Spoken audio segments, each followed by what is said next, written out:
এমন অনৈতিক কর্মকাণ্ড চলে যে ঠিক আছে এগুলো মানে আপনি ডানেভাবে তাকাইতে পারেন না, সোজা চোখ বন্ধ করে যেতে হবে, এমন পরিস্থিতি হয়। সো এটা কিন্তু ব্রথেল না, এটা ব্রথেল না।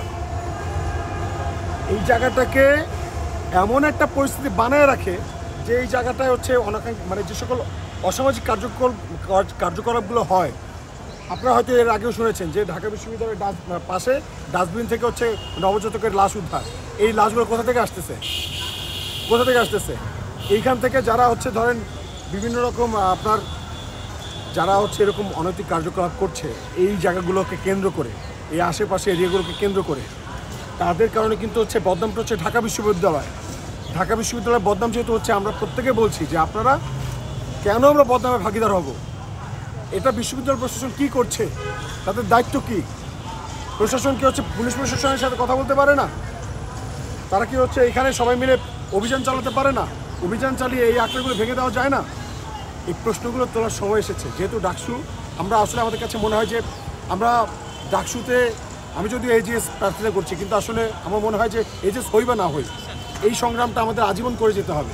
যদি হচ্ছে এখনই যারা প্রত্যেকে প্রার্থী রয়েছে তারাও যদি সবাই মিলে ভয়েস রেজ করে, সবাই মিলে ভয়েস রেজ করলে এই সমস্যাগুলো কিন্তু হচ্ছে মানে দারুণভাবে আইডেন্টিফাই করা যাবে এবং সমাধানের পথ খুঁজে বের করা যাবে এবং সম্ভাবনার রাস্তাও আমাদের তৈরি হয়ে যাবে।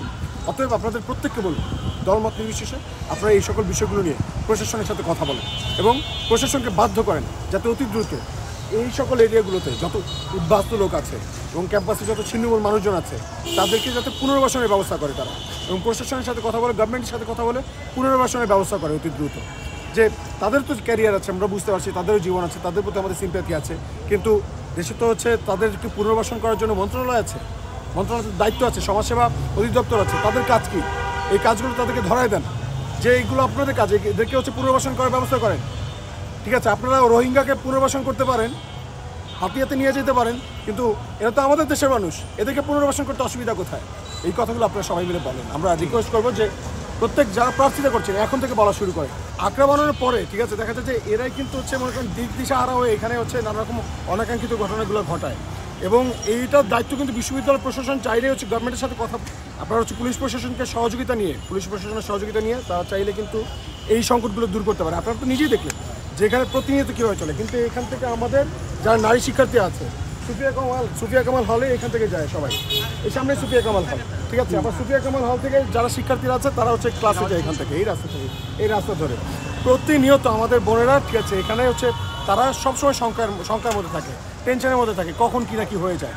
তো এই কাজগুলো কিন্তু ডাকসু হওয়ার পরে করার কথা না, ঠিক আছে, এই কাজগুলো প্রশাসনকে এখনই হচ্ছে উদ্যোগ নিয়ে এই কাজগুলো করা যেতে পারে, অতি দ্রুত এই সমস্যাগুলো সমাধান হতে পারে। এটা কাজ না, এই যে বললাম চলে যান, এটা কি আমার কাজ?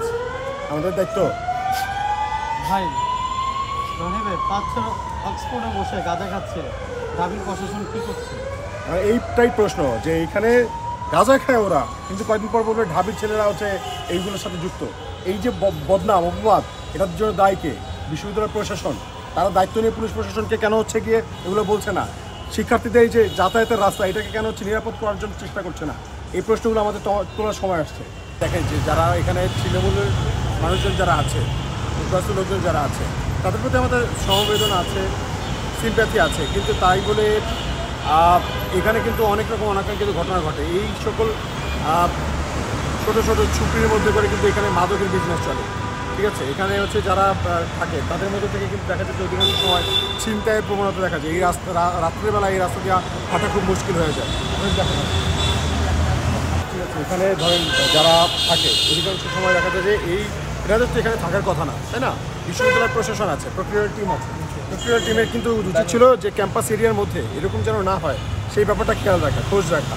এবং যখন আমাদের শিক্ষার্থী বোনেরা এই পথ দিয়ে যখন সুফিয়া কামাল হলের দিকে যায়, সুফিয়া কামাল হলের দিকে যাওয়ার সময় কিন্তু প্রায় সময় এখান থেকে হচ্ছে ইফটিজিংয়ের শিকার হয়, অনেক সময় ইফটিজিংয়ের শিকার হয়, এবং হচ্ছে প্রায় সময় দেখা যায় এখানে ছিনতাইয়ের মতো অনেক ঘটনা ঘটে। হ্যাঁ, তো এখানে মাদকের আঁকড়া থাকে, এটা তো মনে করেন আপনারা জানেন, অহরহ মাদকের ব্যবসা চলে। আর সামনে চলেন, আমি আপনাদেরকে আরও দেখাচ্ছি।